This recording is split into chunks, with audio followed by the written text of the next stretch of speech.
to Barnard. It's in New York City, across the street from Columbia. It's an all-girls school. I'm really excited about that. As human beings, we seem to live in one of two different worlds. Some people live in a world where love is the ruling power. They want to help to make it a better place, spreading nothing but good vibes when and where they can. However, others, either by choice or by circumstance, live in a kind of shadow world. They will hurt, they will take, they will destroy, all without a second thought or inkling of remorse, doing all they can to wriggle free from the nets of consequence. What do you think happens when these two worlds collide? This is the truly infuriating case of Tessa Majors.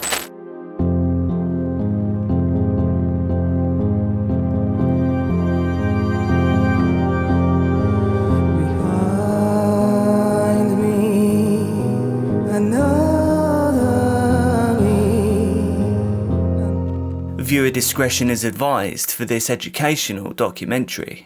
Welcome or welcome back to CASE Documentaries. I bring you true crime, disturbing stories and other things that you may later regret knowing with regular uploads every week. Please do join the quickly growing, incredibly supportive CASE family by hitting subscribe now and turning on notifications. Remember, choosing to be kind can save a life in many ways. Thank you so much for choosing to be here with me. Our love and respect goes out to those that knew and loved Tessa and all those affected by this case.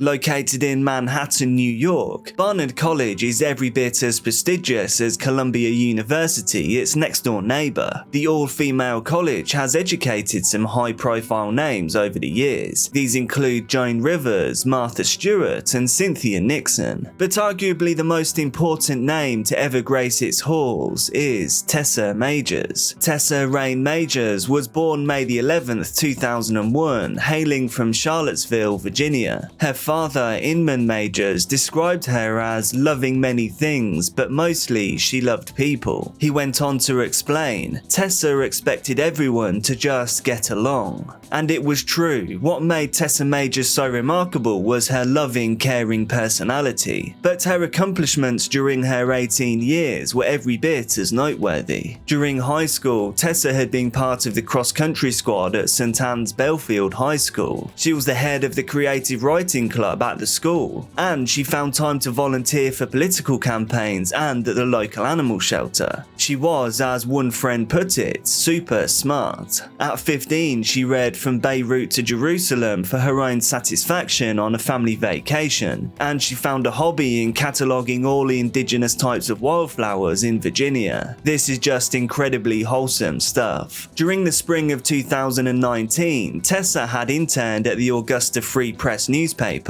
Tessa Majors would conquer the world, said editor Chris Graham of the strong but delicate teen. Friends described her as bold, challenging and fearless, disarmingly direct and intimidatingly confident. Upon her graduation from high school in Virginia, Tessa had given a speech to the juniors at the school. Expect the best from others, she told them. It's okay to be disappointed when people aren't kind. So it was not a surprise when the young woman was accepted to Barnard College. Like everything else, Tessa was ready to conquer the famed educational establishment. Moving to New York City to attend the prestigious college and study journalism, Tessa was also bass player and songwriter for a band named Patient Zero. They had recently released their first album. Even with the renowned Columbia University looming over the grounds, Tessa Majors would be a force to be reckoned with. Less than a mile away from the university is the border of Harlem, New York City. Harlem has long held a reputation for being a dangerous neighborhood, even in spite of its recent transformation by developers and gentrification. Smack dab in the middle is Morningside Park, a veritable no man's land, creating the perfect juxtaposition of class and culture. Despite its affable name, Morningside Park is 30 acres of overgrown weeds and rocky outcroppings, all with a sprinkling of discarded syringes and other trash. Belonging to the city of New York, the inauspicious frontier of lawlessness receives approximately $30,000 per year. This is made up from charitable donations to help maintain the grounds. Central Park, by comparison, received $5 million. And whilst Harlem has experienced a wave of gentrification over the last decade and a half, the stigma of public housing tenements remains. The contrast to the symbols of high society represented by Columbia University and Barnard College less than a mile to the west is ever present. I want to tell you, Taylor Murphy, an officer at Manhattan Family Court, said to one reporter, that was our worst fear, that someone from up the hill would come down the hill and one of the students would be killed. Through all the gentrification of Harlem and a community-driven effort to clean up Morningside Park, little by little, undergraduates attending the prominent colleges felt more comfortable to travel through the grounds, even late into the evening. While Barnard College used to issue warnings to its all-female student body not to travel the streets of Harlem and more specifically the paths of the park, by 2019 the warnings were far less ominous. The criminality and turmoil that New York City was known for was but a dark stain on the city's past. With the number of homicides per annum now below 300, New York was rated as the safest major metropolis in the entire country. So at around 8:30 p.m. on December the 11th, when students of Barnard College received a text message advising them to avoid Morningside Park as police investigated a robbery, it came as a relative surprise. But for the community on the other side of the park, it was reminiscent of the not-so-distant past. And for 18-year-old Tessa Majors, it was evidence that perhaps the world could not be expected to be as kind as she was. On December the 11th, 2019, as Tessa Majors walked down the steps from Barnard College into Morningside Park, and three ominous, shadowy figures approached her, perhaps she simply expected the best from them like anyone else who crossed her path. Sadly though, she received anything but. As Tessa walked into the park, three teenage boys, one 13 years of age, the other two 14, approached her and demanded her cell phone and money.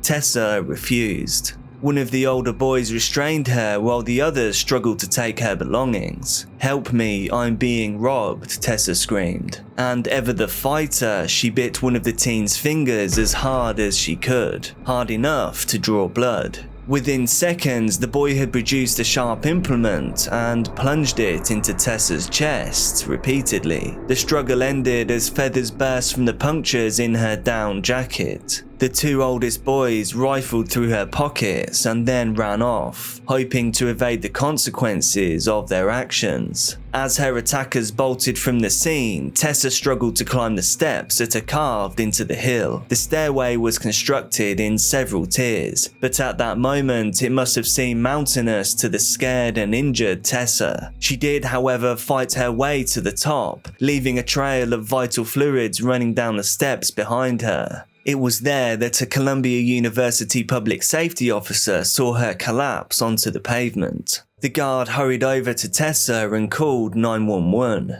The police and ambulance arrived just moments later, but it was simply too late. Just a few hours later, the bright flame that was Tessa Rain Majors was extinguished at Mount Sinai Morningside Hospital.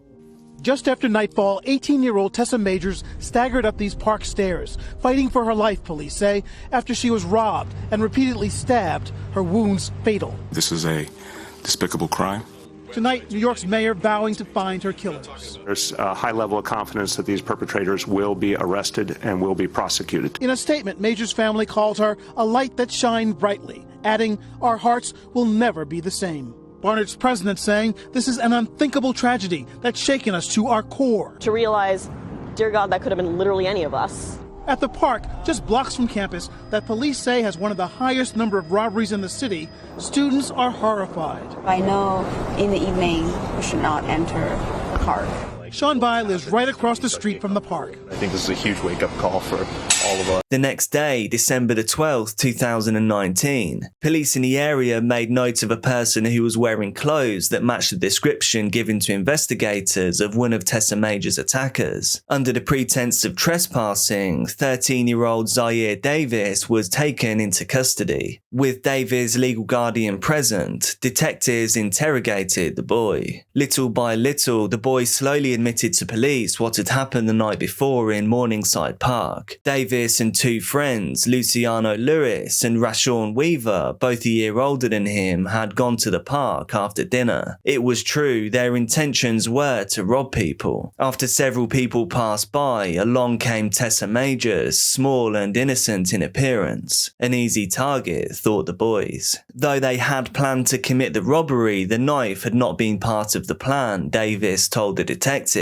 Earlier in the evening, Weaver had dropped the sharp implement, and unknowingly, Davis had picked it up and returned it to him, he admitted. Lewis and Weaver approached Tessa Majors while Davis stayed back. He would go on to tell investigators that he did not know they were going to rob her. Until, that is, Lewis grabbed Tessa in a headlock to restrain her, and Weaver attempted to take her belongings. In fact, he also did not know that Weaver had jabbed Tessa until he saw feathers falling from her coat. After this first interrogation, Zaire Davis was taken into custody where he would remain until his trial. As he was 13 years old at the time of the crime, he was charged in family court instead of criminal court as per New York state law. Eventually, he pled guilty to robbery and received an 18-month sentence with credit for time served leading up to the trial. The following day, December the 13th, 2019, Luciano Lewis was arrested and questioned by police, but eventually he was released later that day. However, police could not find Rashawn Weaver, the alleged main attacker. Relatives told police that they had been driving Weaver to the precinct to surrender when he bolted from the car. 2 weeks later, on December the 26th, 2019, police arrested Rashawn Weaver in the presence of his mother. It was believed that he had been aided in hiding by several family members until the bite mark on his finger from Tessa Majors had healed. But due to lack of evidence, he too was released from custody. Frustrated with only the testimony of Zaire Davis to go on, police dove back into the investigation, searching for any evidence to bring Tessa Majors' attackers to justice. In the meantime, Sergeants Benevolent Association President Ed Mullins told press that Tessa had been in the park to buy an illicit substance. This prompted outrage from not only her family, but even such prominent figures as New York City Mayor Bill de Blasio, who tweeted, "We do not shame victims in this city." Strangely enough, the controversy surrounding the case was far from over. On December the 20th, police arrested Trevor Spring of Mystic, Connecticut. Spring had posted to Reddit a tirade chock full of spelling mistakes. He indicated that he was going to travel to New York City and, in his own way, take care of the suspects in Tessa Majors' case who had been questioned and released, and that their parents would be next. An NYPD extremism unit spotted the post and reported it to authorities in Connecticut. Spring was charged with a misdemeanor threatening charge and released on $5,000 bail. While the charge carries a maximum prison term of 1 year, authorities determined that Spring had no weapons at his disposal. He claimed that he had no intentions of going to New York City to hurt anyone, but that he was just simply enraged. However, this narrative concerning Spring and his comments did nothing to help the racially motivated overtones of this case. As one Harlem mother put it, this angelic little white girl stuff has to stop. Worried that police would return to policies such as stop and frisk due to this case.